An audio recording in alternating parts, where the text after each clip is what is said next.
In this video, I'll quickly show you how to update the Peacock app on Smart TV. Step 1. Access your Smart TV App Store.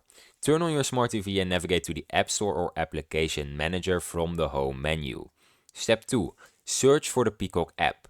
Use the search function and enter Peacock to find the app listing. Step 3. Check for available updates. If the Peacock app shows an update option, select it to download and install the latest version.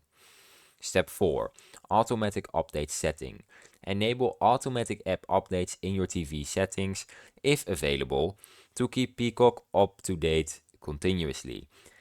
When you do this, you don't have to constantly update Peacock every time.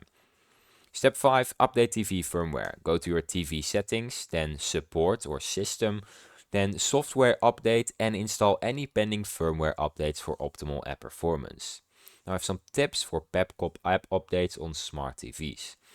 Restart your TV after updating the app or firmware.